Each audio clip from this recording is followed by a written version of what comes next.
Aynı yetimhaneye bırakılmış iki bebek düşünelim.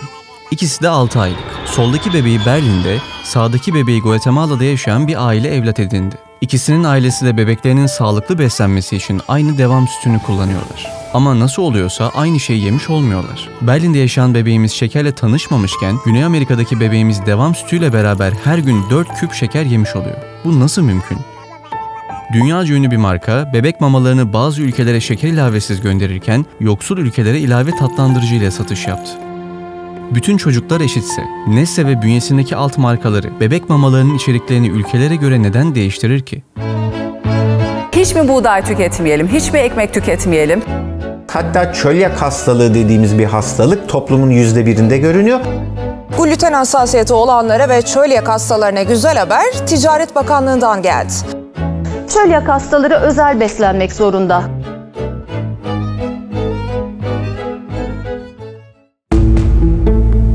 Üstelik beslenme uzmanları yetişkinlerin bile ilave şeker veya tatlandırıcı ürünleri belli ölçüde kullanması gerektiğini söylerken. Çünkü hepimiz biliyoruz ki halk düşmanı gıdaların başında şeker gelir. İlave tatlandırıcılar ve rafine şeker bebekler de dahil çocuklar tükettiğinde sindirim sisteminden bağışıklığa kadar her şeyi doğrudan etkiliyor. Bu yüzden bir grup uzman çocukların daha sağlıklı yaşam sürmelerine yardımcı olmayı amaçlayan bu markanın mamalarını gerçekten de en iyi beslenmeyi sunuyor mu diye araştırma yapmak istedi.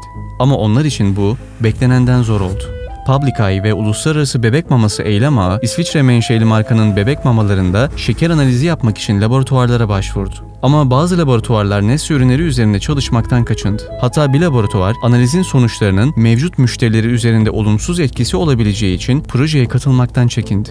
Sonunda Belçika'daki bir laboratuvarda aynı markanın farklı ülkelerde sattığı mamaları incelemeyi kabul etti. Bazı ülkelerde satılan mamalarda, diğer ülkelerde satılan mamalarda bulunmayan farklı vitaminler ve mineraller varken, yoksul ülkelerde porsiyon başına 5 küp şekere denk gelecek kadar ilave tatlandırıcı olduğu anlaşıldı. Bu sadece beslenme eşitsizliğine yol açmakla kalmaz. Ayrıca bebeklerin ihtiyaç duyduğu besinleri alamamasına da sebep olur. Şekere maruz kalan bir bebek ilerleyen süreçte obezite, diş çürüğü ve davranış bozukluğu gibi birçok problemle baş etmek zorunda kalır. Peki bu zararlı içerikleri bazı ülkelere satmayı nasıl başarıyor?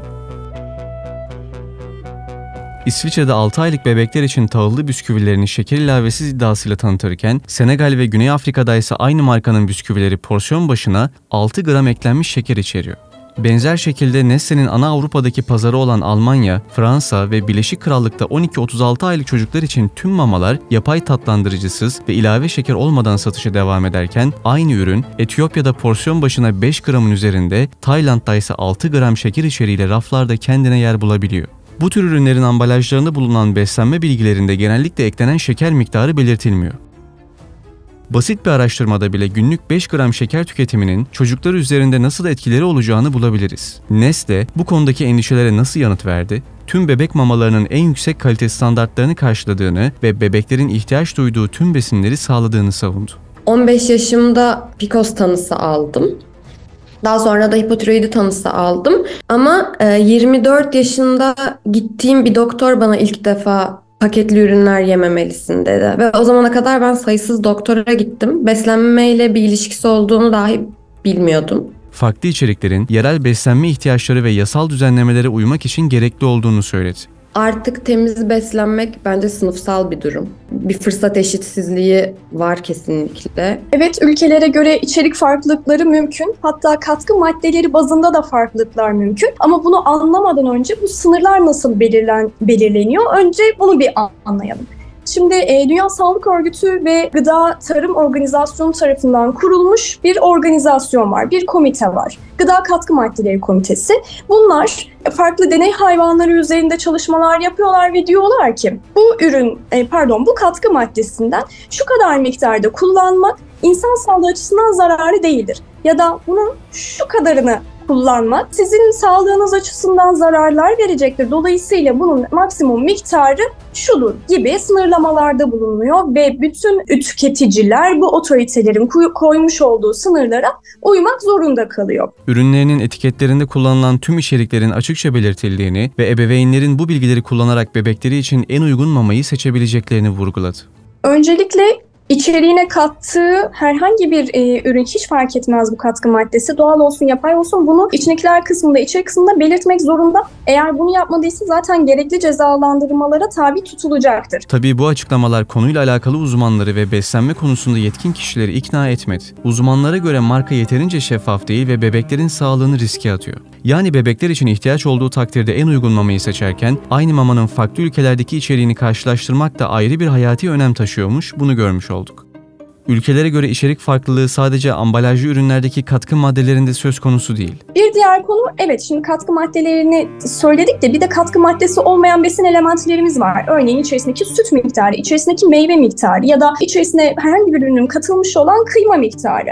Şimdi bu A ülkesinde farklı ve benim ülkemde farklıysa burada sorun nedir? Bir kahve markamız bizim ülkemizde latte kahve çeşidini satıyor ve bizim ülkemizde kahve oranı %3.8. Süt tozu oranı %11.4.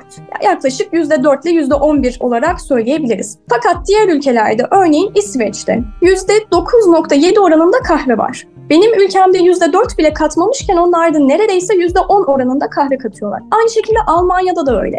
%9 oranında kahve katmışlar.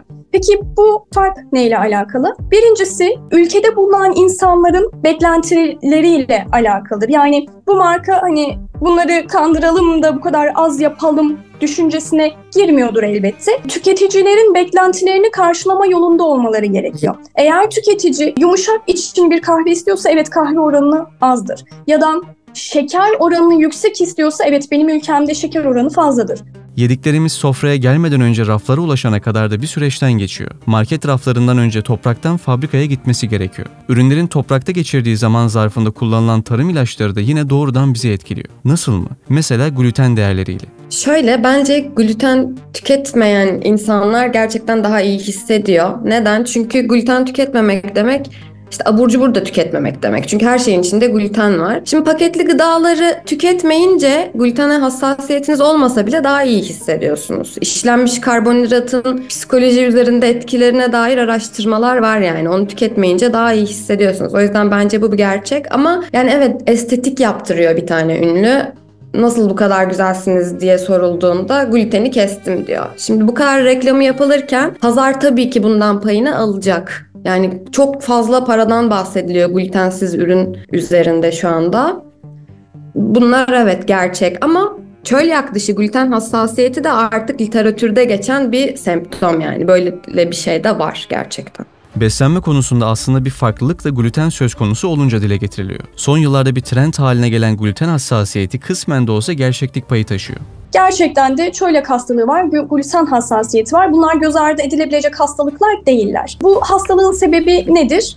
Gluten bir protein bu arada. Buğdayda bulunan bir protein. Bunu vücuduna aldığında ince bağırsaklarda bulunan virüsler bunu sindiremiyor. Bunun emilimini sağlayamıyor. Dolayısıyla vücut bunu bir düşman olarak görerek ona karşı harekete geçiyor. Hepimizin hassas noktası mentali toplayan o gün tabaklarını düşünelim. Sarmalar, börekler, poğaçalar, kısırlar. Birçoğumuz bu günlerin sonrasında şişkinlik, halsizlik veya bağırsak sorunlarıyla uğraşırız. Kendimiz deneyimlemesek bile çevremizde duyduğumuz şeyler. Şimdi biz buğdayların ülkeler arasındaki farklarına değinmeden önce bir buğdayımızı, kendi buğdayımızı tanıyalım. Buğday nasıl oldu?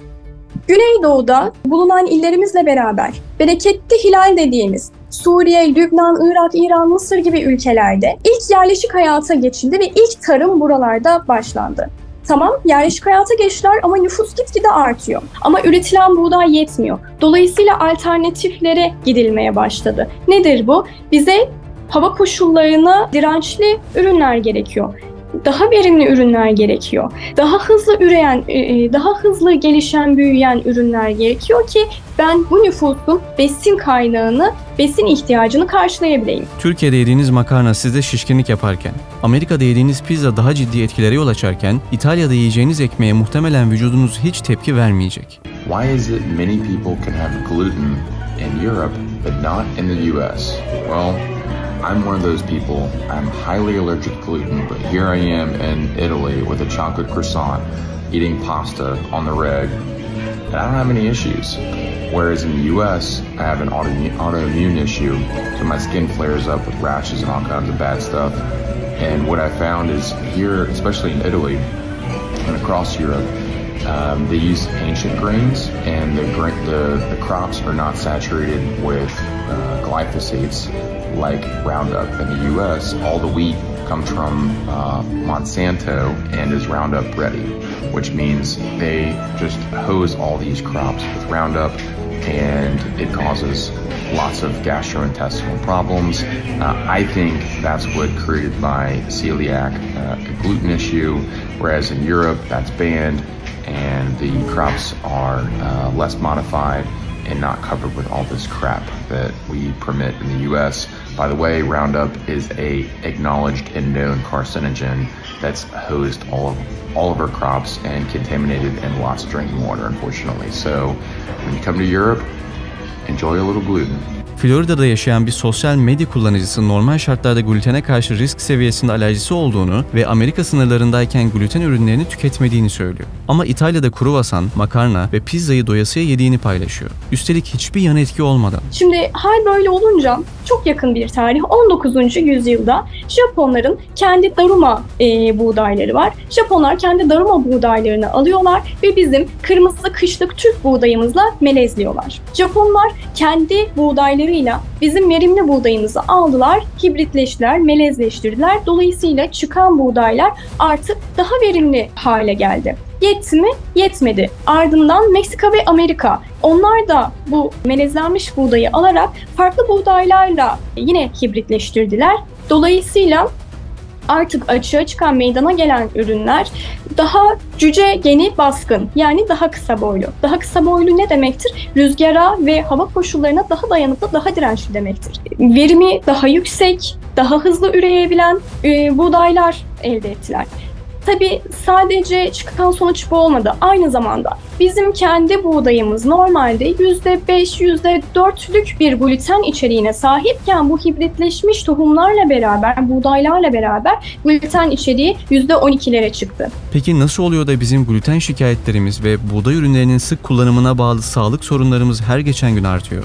Şimdi burada suçlu gluten midir yoksa bu hibritleşme sonucunda artış mıdır diyelim. İşte bu artış maalesef suçlu olan. Yoksa gluteni ben %4, %5 oranında aldığımda zarar etmeyecekti. Bir anda artınca bu oran vücut ister istemez ona bir tepki göstermeye başladı. Çölyak hastalığı bu sebeple arttı. Onlar bu bağışıklığın kendilerinde olmaması nedeniyle gluteni yani buğday proteinini işlerken standartları kendileri belirliyor ve ata tohumu olmasa da olası hassasiyetleri önlemiş oluyorlar. Tek başına suçlu göstermek tabii mümkün değil ama bence kimyasal teknolojinin büyük bir payı var bunda. Yani artık ne su ne toprak ne de hava. Hepsini bozduk ve eminim ben ata tohumundan devam etseydik bu duruma gelmezdi kadınların çoğu. Ben böyle düşünüyorum ki zaten bunun üzerine de çok araştırma var. Bence bunu da kimse tartışmaz yani. Şimdi gelelim ülkeler arasındaki fark dedik. Şimdi bütün ülkeler arasında bir kıyas yapmak aslında çok zor. Ya da işte İtalya'da kullanılan ekmeklik buğday, makarnalık, pizzalık buğday her biri en nihayetinde Triticum aestium ve Triticum durum dediğim her iki buğdaydan meydana geliyor. Türler aynı fakat aradaki farklılıklardan bir tanesini söyleyebilirim size. İtalya'da pizzalık olarak kullanılan unlarda derecelendirmeler vardır. Örneğin 00 tip olarak satılırlar. Bu 00 tiplerde gluten oranı daha azdır. Bu 00 tip dediğimiz şey daha ince elenmiş, daha ince öğütülmüş buğdaylar anlamına gelir. Gluten oranının az olması büyük ihtimal yurt dışında yediğiniz hamur işlerinde size daha az hassasiyetlik kazandırdı, daha az rahatsız etti. Bu nasıl oluyor peki? Yani mesele sadece buğdayı, ata tohumunu korumak mı? Tam burada tarımla ilgili ufacık gibi duran devasa bir başlık devreye giriyor. İlaçlama ve buna bağlı olarak glifosat. Glifosat çiftçilerin tarım alanlarında, bahçelerde ve ormanlarda yabancı otları kontrol etmek ve hasattan önce bazı bitkileri kurutmak için kullanmayı sevdiği bir kimyasal. Dünya Sağlık Örgütü, glifosatı kanserojen madde olarak sınıflandırırken gluten hassasiyeti yaşanmayan ülkelerde de kullanımı yasaklandı. Şimdi en temel noktaya dönelim. Bütün yediklerimizden yemek borumuzdan midemize, oradan da öğütülmek üzere bağırsaklarımıza doğru yol alır. Yani ikinci beynimiz. Bağışıklığımız, geçirdiğimiz ve geçirme ihtimalimiz olan tüm hastalıklar, yani yaşantımızın tamamı bağırsaklarımızın işleyişiyle doğrudan alakalı. Obezite, kalp hastalıkları, kanser, bağırsak sorunları, anksiyete, otizm. %97'sinin keşfedilmediği bağırsaklarımıza neyin iyi, neyin kötü geldiğini öğrendiğimiz günlerdeyiz. Bunu yapmak zorundayız da. Çünkü aslında hayatımızı bağırsaklarımız devam ettiriyor. Çünkü beynimizi sadece mikroplar değil, yediklerimiz de etkiler. Burada bize düşense hangi mikropları beslediğimiz. İşlenmiş gıda mikroplarını beslerseniz daha çok işlenmiş gıda yemek istersiniz. Sebze mikroplarını çoğaltırsanız onları sever ve daha çok sebze yemeye başlarsınız. Standart bir beslenme tarzının olmayışının tek sebebi her kişinin farklı yapıda olması. Aynı yemeğe iki farklı insan farklı tepkiler verir. Bu yaşanacak en doğal olay. Aynı yemeğe aynı kişi farklı zamanlarda farklı tepkiler bile verebilir. Durumu bir de aynı genetiğe sahip insanlar üzerinden düşünelim. İkizler. Tek yumurta ikizleriyle bir deney yapılıyor. İkizlerden biri obez, diğeri ise zayıf. İkizlerin bağırsak bakterileri alınıp farelere naklediliyor. Obez kardeşin bakterilerini alan fare, zayıf kardeşin bakterilerini alan farelere göre daha fazla kilo aldı. Bu, bazı insanların ne kadar sıkı diyet yaparsa yapsın, kilo verme konusunda neden zorlandıklarını gösteren bir durum. Bu bilgiler ışığında tarımdaki bozulmanın sebebi için suç teknolojinin diyebilir miyiz? Sadece teknolojinin bu kadar gelişmesi demek asla doğru olamaz. Çünkü teknoloji bu kadar gelişmeseydi biz güvenli gıdaya bu kadar kolay ulaşamazdık. Biz gıda hijyenini bu kadar kolay sağlayamazdık. Ve ürünlerin efektif, etkili bir şekilde üretilebilmesini ve tüketilebilmesini bu kadar kolay sağlayamazdık. Teknolojinin burada zararından çok yararının olduğunu söyleyebiliriz. Fakat bizi zarara sokan şey insanların ne yazık ki açgözlü olması, dolayısıyla yemeklerin, gıdaların yetmiyor oluşu, işte bunun daha fazla yemek ve gıda arttırma yoluna gitmeleri sebebiyle uygun olmayan katkı maddelerini kullanmaları, uygun olmayan pestisitler kullanmaları ve üretim şartlarına dikkat etmemeleri diyebiliriz. Yoksa teknoloji aslında bizim çok da yararımız olduğunu söyleyebilirim. Birçok iş yükünün de azalması dolayısıyla bizlere daha hızlı ürünlere ve daha temiz ürünlere ulaşmamıza sağladığı bir gerçek. Hayatımızı kolaylaştırmak için teknolojiye ihtiyaç duyduğumuz bir gerçek. Ama teknolojinin kötüye kullanımının bizi nasıl etkilediğini görmezden geliyoruz. Sonuçlarsa hepimizi etkiliyor. Peki geleceğimizi etkileyen bu süreçlerin sorumlusu kim? Devlet mi? Üreticiler mi? Aslında tüketicinin de, çiftçinin de kendi payına düşenleri bilerek hareket etmesi gerekiyor. Üretici firmadan vatandaşa, çiftçiden devlete kadar tüm sorumlu taraflar rakamsal büyüklüğe değil, gelişen teknolojinin sağlayacağı gerçek faydaya odaklanırsa işler herkes için iyiye gider gibi duruyor.